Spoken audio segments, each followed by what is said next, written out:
Hello, everybody. Welcome along to a rather chilly sports bet as we look forward to Saturday, and we've got our fingers crossed that we're going to get some racing. Of course, we've got some very nasty weather flying around at all points of the campus, and we don't really know what's going to happen. There's going to be loads of inspections everywhere. But my selection for you on Saturday is going to be at Kempton, where I'm hoping that a very good card is going to survive the elements. If you happen to be joining me for the first time at Sportsbet, it's not just about weather reports.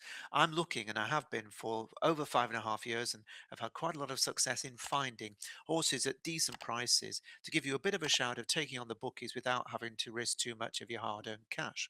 Of course, you're not obliged to take any notice of what I say. It's just an opinion that you can add into your calculations for your Saturday bets.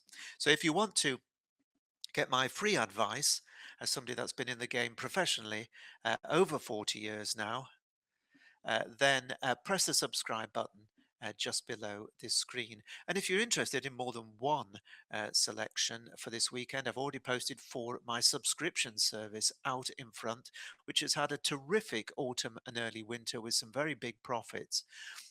So it's a good time maybe to jump on board as we start our countdown towards the Cheltenham Festival in just 8 or 9 weeks' time, with lots of great racing in between as well. You can find the link to sign up and join me at Out in Front. That's in the description box just below this screen. So my one selection for you this Saturday is going to be in the big race there. The 317 is the Lanzarote handicap hurdle. Hands up anybody who remembers the great racehorse Lanzarote. Probably not very many. He was a terrific horse of about 50 years ago, a champion hurdler, really brilliant at a period when we had some outstanding 2 mile hurdlers, and it was really a golden age, and Lanzarote was right up there with the best of them.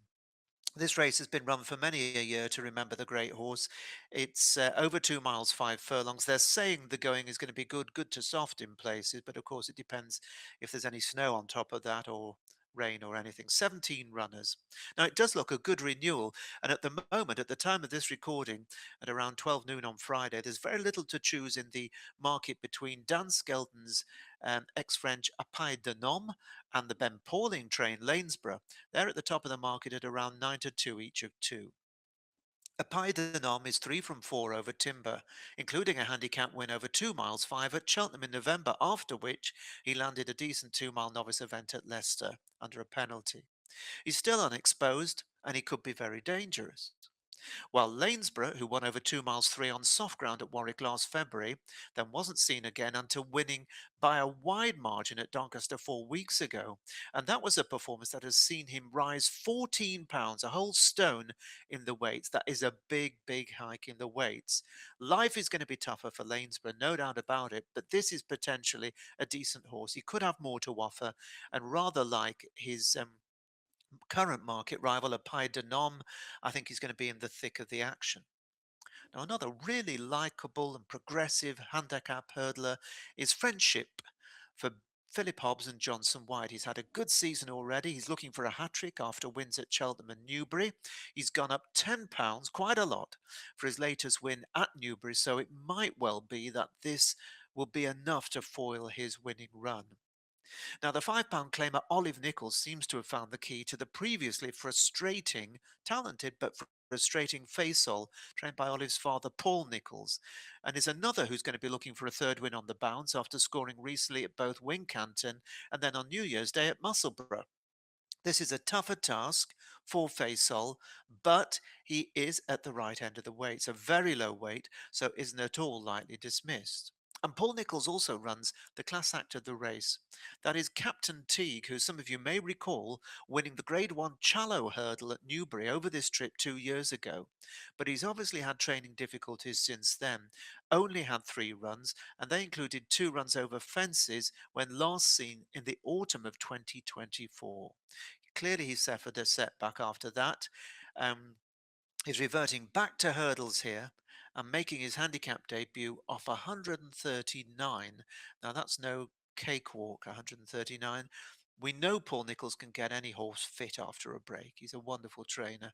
So the market, I think, is going to be really informative. If you see money for Captain Teague, it might be that connections think that despite top weight and the absence, the horse has still got enough class to go very close under a big weight. Now, Jeremy Scott is having another good season, and he may have another potential money spinner on his hands in the form of Came From Nowhere, who built on the promise shown in previous starts when he hacked up in a fair race at Hereford last time, scored by 2.5 lengths, but was valued for at least 10. I think he'll go well again, while his stable companion, King of the Lake, should also be competitive. And Beat the Bat for Harry Fry shaped nicely when third at Exeter 5 weeks ago on his first run since the spring, so should come on for that and is one for the shortlist. While Double Powerful, trained by Neil Holland, is a clumsy old thing. He's lost his jockey, which is not the aim of the game, in each of his last 3 runs. With unseating, I think, a couple and one fall. So he does come with obvious risks attached, but he does have ability to figure off his current mark if he picks his hooves up and puts in a clear round. Now, my selection, well, I'm going to be backing 2 in the race, one of which I've already highlighted and out in front. But here at Sportsbet, I'm fancying a bit of a turn up in this race. And there's a horse called Just a Rose. It is the third of the horses trained by Paul Nicholls. And Freddie Gingell, who of course is a rising star of the weighing room, is going to be on board.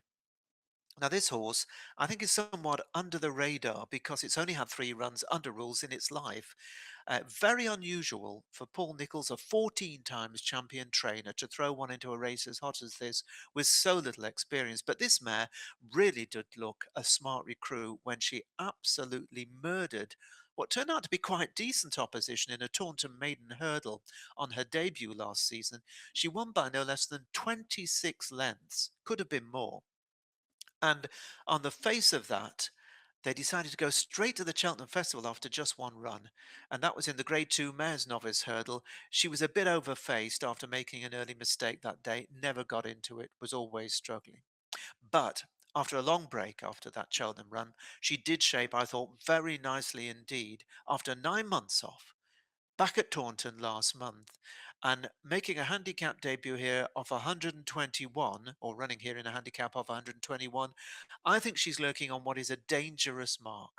Now, Just a Rose is still 25 to 1 each way for 4 places at the time of this recording with Bet Victor and Ladbrokes. So I am expecting a bold show from this mare, who is from a top yard, seems to go really well racing right-handed, which is going to help. And a decent surface is not an issue, nor is a little bit of cut in the ground. So Just a Rose is my recommendation to you at Sportsbet, and that's for free. If you're interested in making a small investment and finding about the 4 selections I have at Out in Front, I remind you that the description box below this screen has a link that can take you to the sign up page for Out in Front. That's it though for today. Stay dry, stay warm, stay safe, and hopefully we'll have some racing to view on the telly on Saturday. I'll be back the same time next week. Bye bye for now.